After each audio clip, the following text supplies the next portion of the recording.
మళ్ళీ ఇంకో flex ready చేసుకోవాలి వేరే వాడు అసలు అలా ఉంటది. ఇది ఎందుకు పెట్టారో అర్థం కాదు.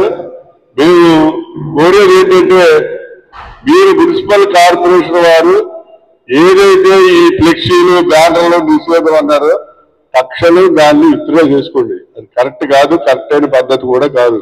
ఎందుకంటే పెళ్ళైతే ఫ్లెక్సీ వేసుకోవాలి, సంవత్సరాలతో ఫ్లెక్సీ వేసుకోవాలి, పుట్టినరోజు అయితే ఫ్లెక్సీ వేసుకోవాలి. ప్రతి ఫ్లెక్సీకి మున్సిపల్ ఆఫీస్ చుట్టూ తిరిగి పర్మిషన్ తెచ్చుకుని డబ్బులు కట్టి వేసుకునేసరికి ఆ టైం కాక వెళ్ళిపోద్ది. నిజంగా పుట్టినరోజు ఇవి చేసుకోవాలనుకునే వాడికి ఆ ఫ్లెక్సీకి చలానాకి కట్టిన డబ్బులు ఈ ఫంక్షన్ అయిపోద్ది వీడికి. ఆ రకంగా చేయడం అనేది చాలా ఘోరం. తర్వాత ఒక రోజు 24 hours లో మనకి ఫ్లెక్సీ ఇప్పేయాలట, ఇప్పకపోతే డబుల్ పెనాల్టీ కట్టాలట. ఇదైతే అర్థం కాదు. అసలు మనం బ్రిటిష్ వాళ్ళ పాలనలో ఉన్నావా భారతీయుల పాలనలో ఉన్నావా అనేది చాలా డౌట్ వచ్చేస్తుంది. ఎందుకంటే బ్రిటిష్ వాళ్ళు కూడా పన్ను మీద పన్నేలేదు, వీళ్ళు పన్ను కట్టమంటున్నారు. 24 hours లోపల ఇప్పకపోతే పన్ను మీద పన్ను డబుల్ వేస్తారట. ఏంటి అసలు భారతదేశం మనం ఈ రాజమండ్రి కార్పొరేషన్ లో అసలు నేను అనుకుంటా బ్రిటిష్ వాళ్ళు చచ్చిపోయిన తర్వాత వాళ్ళ ఆత్మలు వచ్చి మున్సిపల్ కార్పొరేషన్ ఆఫీసర్ల ఆత్మల్లో చేరిపోయినా నేను అనుకుంటాను. నేను వాళ్ళ ఆత్మలు వచ్చి ఆహ్వానించడం వల్ల వీళ్ళు ఈ రకంగా ప్రవర్తిస్తున్నారు. ఇవాళ మున్సిపల్ కార్పొరేషన్ గురించి మాట్లాడవలసి వస్తే ప్రైజ్ వాళ్ళకి ఏదో అవార్డులు వచ్చినాయి ఇది వచ్చినాయి అని చెప్తున్నారు. అవార్డులు రావటం వేరు, ఇక్కడ ఉండే పరిస్థితులు వేరు. ఆ అవార్డులు మనకు తెలియదు.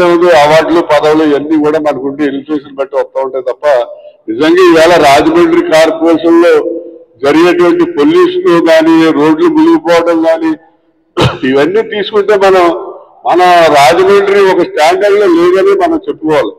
కాబట్టి మేము చెప్పేది ఏంటంటే ఈ రోజు మధ్యాహ్నం 4 గంటలకే కలెక్టర్ గారి ఆఫీస్కి వెళ్ళి అఖిల పక్షం తరఫున ఒక మెమరాండం సమర్పిస్తాం. అమ్మా మీరు వెంటనే ఏదైతే సర్క్యులర్ ఇష్యూ చేశారో అది విత్డ్రా చేసుకోండి, పాత పద్ధతి కొనసాగించండి. మీరు 24 hours అయిన తర్వాత మా ఫ్లెక్సీలు మా బ్యానర్లు ఎలాగో తొలగించేస్తారు, దాంతో పాటు అధికార పార్టీ కూడా తొలగించండి. అంతే, అంతకు మించి మేమే కోరుకోవట్లేదు.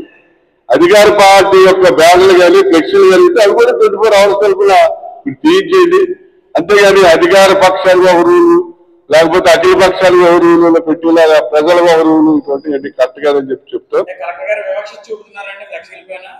మరి లేకపోతే ఇవాళ సాక్షి పేపర్ వచ్చింది చూడండి, ఆదిరెడ్డి వాసు ఓటింగ్ సంవత్సరం 2 నెలల నుంచి ఉందట, దానికి రూపాయి కట్టరు. అది అలాగే ఉంది. మరి ఇంటి తీట్లేదు, రోజు అడ్డు వెళ్తున్నాడు.